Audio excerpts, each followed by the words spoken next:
Let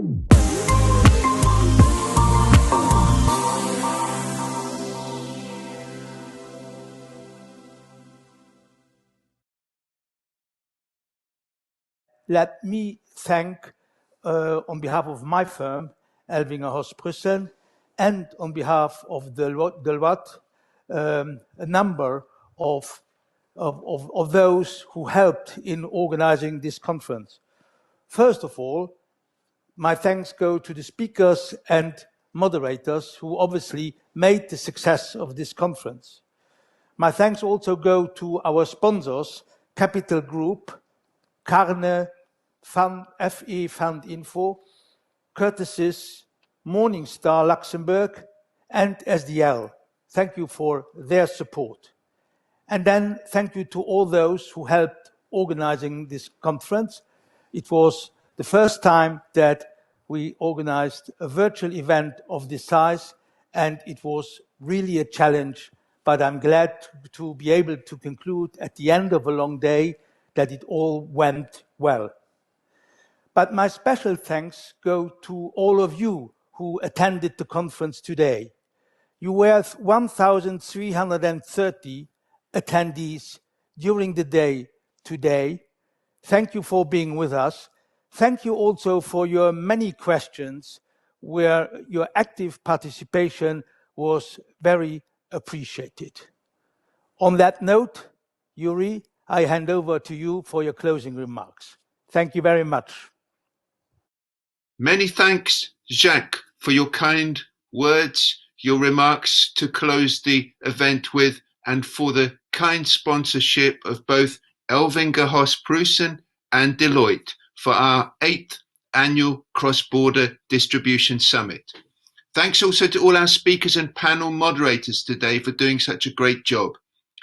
What became clear in today's program, throughout a packed agenda of panel discussions and interviews, was that despite living in the most challenging economic and political circumstances since Europe was ravaged by World War II, we have also entered an era of unprecedented opportunities for financial services in particular. We heard from our panelists in Asia about the explosive growth of the asset management world in China, where new funds are sometimes taking in $35 billion in just one day, an unprecedented situation anywhere in the world or in history. This global demand for funds, particularly those managed on an ESG basis, which was restated again and again during the day's proceedings, necessitates the revitalization of our investment hubs, including Luxembourg, where many funds are registered and manufactured, London, which should become a major green finance center despite losing many advantages after Brexit, and Hong Kong, which will now be the key financial center for China's Greater Bay Area, despite many protests and instability there. I loved the social media debate in the penultimate panel, where the participants were discussing whether the industry needs to adapt to social media or whether social media will change.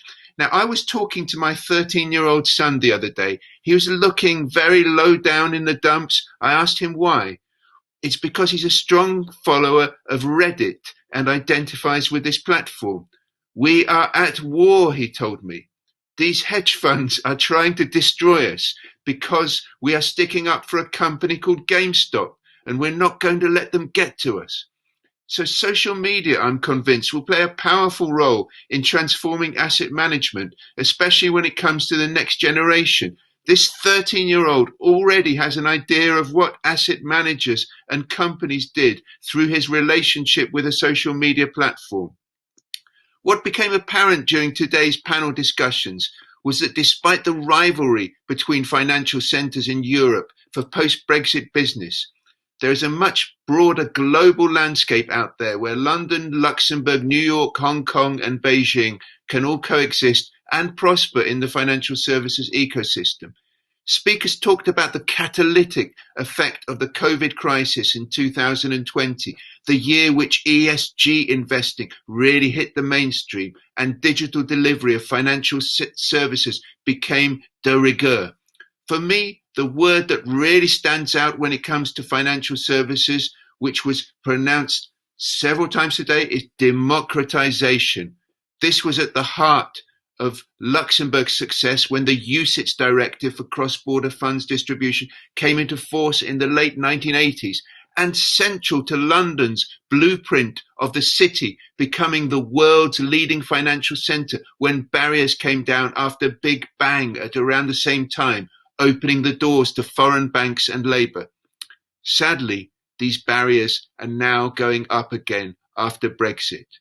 A change of administration in the US is opening up the world once more to climate change related investments and a closer relationship with Europe.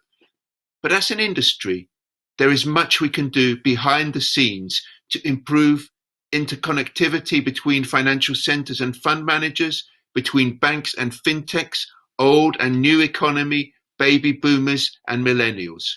The glue is provided by digitisation, data and diversity to encourage the best talent to enter the industry. In this way, we will continue the connection between Luxembourg and London. Let us show the separatists, the supremacists and economic nationalists that our collaborative ecosystem is the path to prosperity post-pandemic, just as happened before in the middle of the last century. These for me were the key takeaways of today's excellent summit. And I would like to thank you all, ladies and gentlemen, more than 1,300 of you in 80 different countries for making it such a success and for your inspiring questions. Videos of all the sessions are available on demand for the next 2 months at crossborder.live@ft.com. As Asia and China will likely define the future of this century, it is only fitting that the final word should be left to a woman from that part of the world.